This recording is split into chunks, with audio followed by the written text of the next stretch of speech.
Наметут ли денег метелка да веник? Друзья, сегодня поговорим о домашней женской магии. Итак, друзья, поговорим сегодня о помощниках хозяйки с давних времен, о метле и венике. Эти нехитрые, на первый взгляд, предметы домашнего обихода сопровождают нас, человечество, на протяжении всей его истории.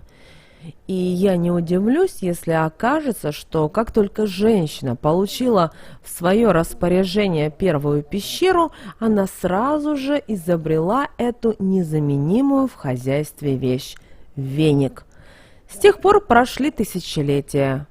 Эпоха прогресса принесла в нашу жизнь новые прогрессивные технологии, но никаким чудесам науки и техники до сих пор не удалось вытеснить из нее самый обыкновенный веник. Ведь это не только идеальный инвентарь для небольшой быстрой уборки, но и, вы знаете, магический атрибут с незапамятных времен. Вместе со своей старшей сестрой метлой он является символом переустройства, очищения пространства не только от пыли и мусора, но и от вредоносного воздействия злых сил и всякой нечисти. Помните поговорку о новой метле, которая метет по-новому? Надо понимать, что предметы, с помощью которых мы делаем уборку в доме, несут большой энергетический заряд. Поэтому с давних времен существует множество примет, обычаев и запретов, связанных с метлой и веником. Во-первых, не рекомендуется держать в доме одновременно оба этих предмета. Энергетическое поле каждого из них достаточно сильно, а предназначение похоже. Поэтому не нужно заставлять их спорить между собой. Метлу нужно держать вне дома, а если вы живете в квартире, не дальше входной двери. И метлу, и веник принято ставить вниз рукоятью, иначе в доме не будут задерживаться денежки. Нельзя мести ссор в сторону входной двери. Считается, что так вместе с мусором вы можете вымести удачу. Вообще, забрать удачу с помощью веника до сих пор является излюбленным занятием для практикующих темную магию. Ведь для этого достаточно подойти к дому или квартире зажиточных и благополучных соседей и своим веником мести от их входной двери в свой совок, произнося нехитрое заклинание «Мне удачу, вам грош на сдачу».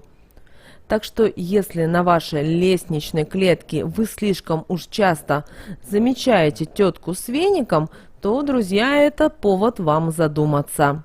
Веник нельзя выбрасывать рядом с домом и категорически нельзя сжигать.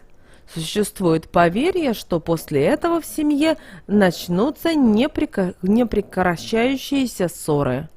А покупать метлу и веник лучше всего на растущую луну. С новеньким веником можно провести обряд на богатство. Для этого чистеньким, только что купленным веником нужно подмести рассыпанные на полу серебряные монетки. При этом не в плане, что они серебряные, а в плане именно цвета серебра. И приговаривая следующие слова: «Веник, веник, намети мне денег». Надо смести их от углов в центр квартиры и сложить в стеклянный, плотно закрывающийся сосуд, украшенный зеленой ленточкой. Такую же ленточку привязать к венику. Так вы сможете зарядить свое жилище на благосостояние, а веник на верную службу вашему дому. Да, монетки из банки тратить нельзя. Поставьте ее на кухонную полочку, подальше от посторонних глаз.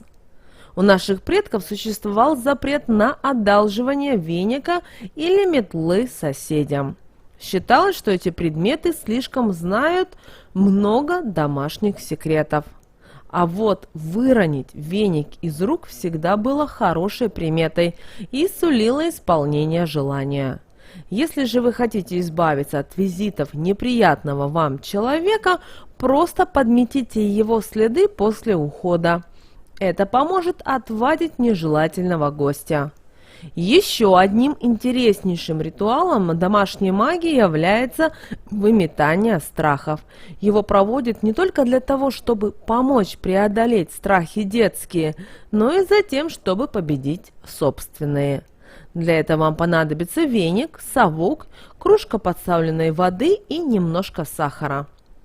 Нужно взять горсть сахара, крепко зажать в кулаке и произнести «Был сахар, стал страхом».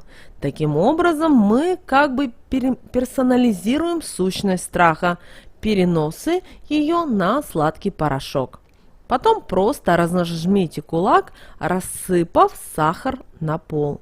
После этого соберите его веником в совок и выбросите, ну а лучше всего смыть в унитаз. А на пол вылейте соленую водичку и протрите обычной тряпкой. Ее можно не выкидывать, соль уничтожает любой негатив. Не меньше преданий и обычай связано с метелками.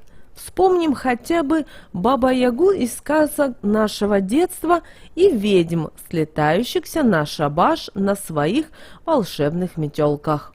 В старину считалось, что нельзя бить метлой ни домашних животных, ни людей, потому что это может вызвать болезни и даже смерть, причем не только у того, кого ударили. А вот деревья бить метлой было можно и даже нужно, чтобы урожай плодов был хороший.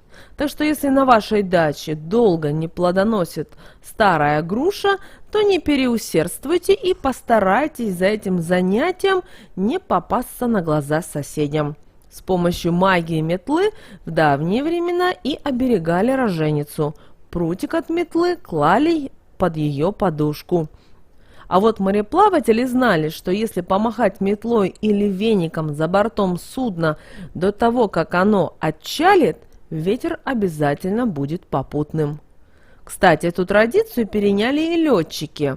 В мифологии разных стран и народов существует образ богини с метлой. Ацтеки изображали с метлой из камыша к богиню греха Трасольтель. Считалось, что этим веником она заметает людские грехи. А вот в Китае богиня Сяо Чиннянь, предсказывающая погоду, разгоняла своей метлой тучи.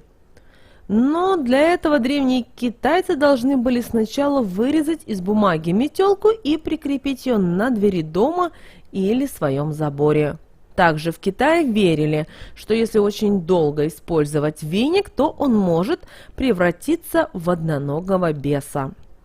А вот суровая индийская богиня Джамавати, кроме метлы, носила с собой еще дубинку и факел. Поверья, связанные с метлой, существовали и в странах Европы. В Греции после праздника душ метелкой провожали за порог тени умерших родственников, хорошо угостив перед этим. А вот англичане верили, что девушка, перешагнувшая через метлу, родит внебрачного ребенка. А в Германии приданой невесты везли в дом жениха на повозке, в которой обязательно клали метлу с привязанным к ней петухом на счастье молодым. Каждая женщина может приобщиться к защитной магии метлы, а вот мужчинам она не подвластна. Метла слушается только хозяйку дома. Лучше всего изготовить метлу самостоятельно. И издревле ее делали, используя ветви 3 деревьев. Первое давало древко метлы, второе – метущую часть, а третье помогало скрепить 2 части воедино. Знаете, в ведовских традициях лучшим сочетанием для этого волшебного атрибута были ясень, береза и ива. Прутики березки символизировали юную девушку. Крепкое метловище из ясеня – женщину в рассвете сил, мать-берегиню, а скрепляющую часть принято было делать из ивы. Она олицетворяла собой мудрую женщину преклонных лет. Таким образом достигалось триединство женской природы. Когда вы будете брать материал для метелки, не забудьте оставить деревьям откуп, ленту или бусинку и поблагодарите. Скрепите 3 части в единое целое с помощью медной проволоки и льняной ниточки. После этого можете украсить метлу-помощницу, привязав к рукояти колокольчик, изобразив узор или повязав лентой. Таким образом вы разбудите метелку, чтобы она верно служила в вашей семье. Бытовая магия, она такая добрая и домашняя. Она призвана защищать дом от проблем, от напастей. И с ее помощью вы можете стать берегиней для своих близких. Друзья, будьте благополучны и счастливы. Как всегда, с вами канал Эзотерика для тебя.